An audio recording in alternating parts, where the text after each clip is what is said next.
જય જીનામ। આ મેકરણ દાદાનું સમાધિ સ્થાન ધ્રંગધામ છે। આ એમનો બગીચો છે। આ દૂર જે ગેટ દેખાય છે તે મંદિરે જવાનો રસ્તો છે। સફેદ લાઇટ જે દેખાય છે તે મંદિર છે।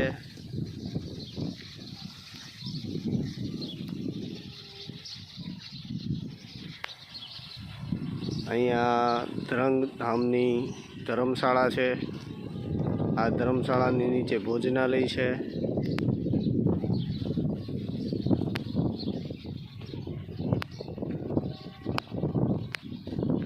આ ભોજનાલયનો રસ્તો છે। આ એક દરગાહ છે। આ લાલિયા મોતિયાની સમાધિ છે। આ ગામના પાળિયા છે। અહીંયા એક ચબૂતરો આવેલો છે। આ થોડીક સમાધિ છે। આ મંદિરના ઘુમ્મટ છે। આ મંદિરનો ગેટ